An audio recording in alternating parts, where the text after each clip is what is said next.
Sir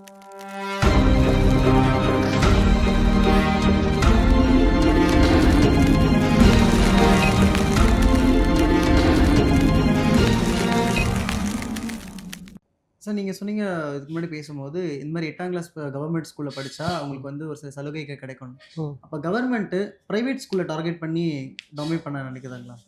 ஏன்னா டைரக்ட்டா government ஸ்கூல்ல இப்ப எல்லாருக்கும் கவர்மெண்ட் ஸ்கூல் பிடிக்காம இருக்கலாம். ம். அந்த அட்மாஸ்பியர் பிடிக்காம இருந்திருக்கலாம். பட் பிரைவேட்ல படிக்கிற எனக்கு மட்டும் ஸ்காலர்ஷிப் இல்ல. அப்ப நான் டிஃபால்ட்டா கவர்மெண்ட் ஸ்கூலுக்கு எல்லாரும் இழுக்குதா கவர்மெண்ட்?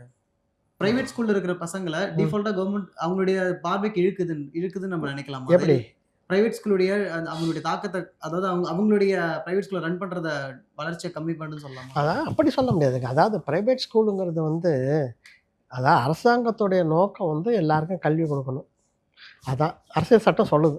எல்லாருக்கும் கல்வி கொடுக்கணும். அப்போ ரைட் டு எஜுகேஷன் ஆக்ட்னு ஒண்ணு கொண்டு வந்தாங்க 2012ல யுபிஏ கவர்மெண்ட்ல.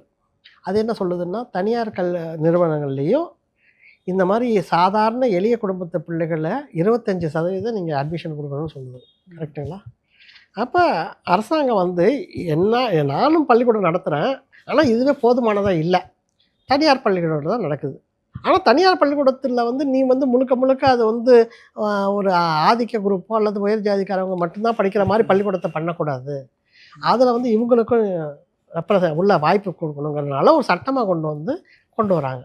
ஸோ எங்கேயுமே வந்து தனியார் நிறுவனங்களை குறைக்கணுங்கிற எண்ணம் இல்லை. ஏன்னா நம்ம மக்கள் தொகை அவ்வளவு. அரசாங்கம் அத்தனையும் கவனிக்க முடியலங்கிறப்ப தான் தனியார்கிட்ட போகிறாங்க. தனியாரையும் வந்து நீங்கள் முழுக்க முழுக்க உங்களுக்கான அது பிஸ்னஸ் ஹவுஸாக ஆக்கிடக்கூடாது. இந்த மக்களுக்கான வாய்ப்பு தரணுங்கிறனால 25% நீங்கள் ரைட் டு எஜுகேஷன் ஆக்ட் பிரகாரம் அட்மிஷன் கொடுக்கணும்னு சொல்லுது. ஸோ இந்த மாதிரி தான் நம்ம பார்க்கணும். சார் இப்போ ஒரு நெக்ஸ்ட் 20 இயர்ஸில் வந்து இந்த ரிசர்வேஷன் சிஸ்டம் எப்படி இருக்கும், இல்லை அது வந்து ரிமூவ் ஆயிடுமா? அதாவது இப்போ மக்கள் தொகை கணக்கெடுப்பு இந்த அரசாங்கம் நடத்த போகிறேன்னு சொல்லியிருக்காங்க. இப்போ சென்சஸ் ஆரம்பிச்சிருக்காங்க.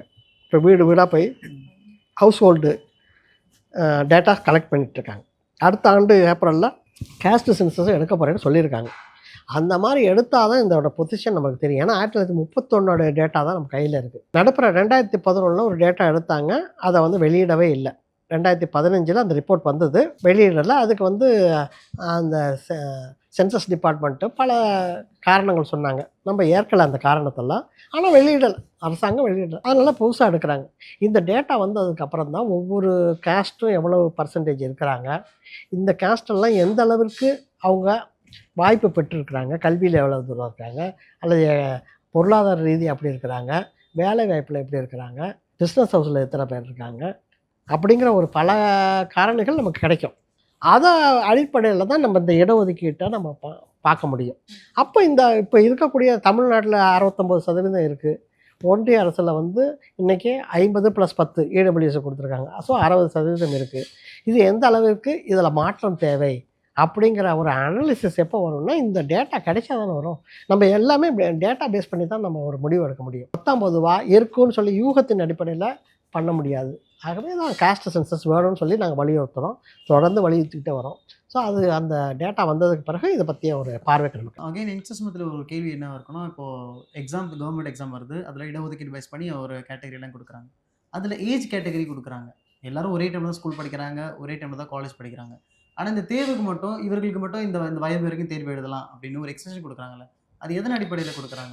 அதாவது எக்ஸாம் வந்து இப்போ எஜுகேஷன் கொடுக்க மாட்டாங்க, வேலை வாய்ப்புக்கு மட்டும்தான் கொடுப்பாங்க. அந்த என்ட்ரன்ஸ் எக்ஸாம் ஏன் கொடுக்குறாங்கன்னா, அதாவது அந்த அந்த அந்த பிரிவில் சார்ந்தவங்களுக்கு இந்த எக்ஸாம் எழுதுறது இருக்கு இல்லையா. ஃபார் எக்ஸாம்பிள் நீங்கள் சொல்கிறது வந்து சென்ட்ரல் கவர்மெண்ட்டில் வந்து யூபிஎஸ்சி எழுதுகிறாங்க, ஸ்டாஃப் செலெக்ஷன் கமிஷன் எழுதுகிறாங்க, பேங்க் எக்ஸாம் எழுதுகிறாங்க. இந்த மாதிரி டிபார்ட்மெண்ட்ஸ், சென்ட்ரல் கவர்மெண்ட் டிபார்ட்மெண்ட்ஸ் எல்லாம் இருக்குது. இப்போ அது எழுதும்போது அது வந்து முதல் தடவையே எல்லாரும் கிளியர் பண்ணுவாங்கன்னு சொல்ல முடியாது இந்த மாணவர்கள். ஏன்னா நான் சொல்கிற பல காரணம் என்னென்னா, இவங்களுக்கு பயிற்சி தேவைப்படுது.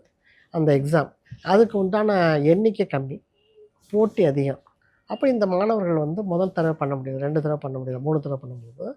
இவங்களுக்கான அட்டம்ப்ஸுக்கு இன்க்ரீஸ் பண்ணுறாங்க. அட்டம்ப்ஸ் இன்க்ரீஸ் பண்ணுறபோது ஏஜ் பார் போயிடுது.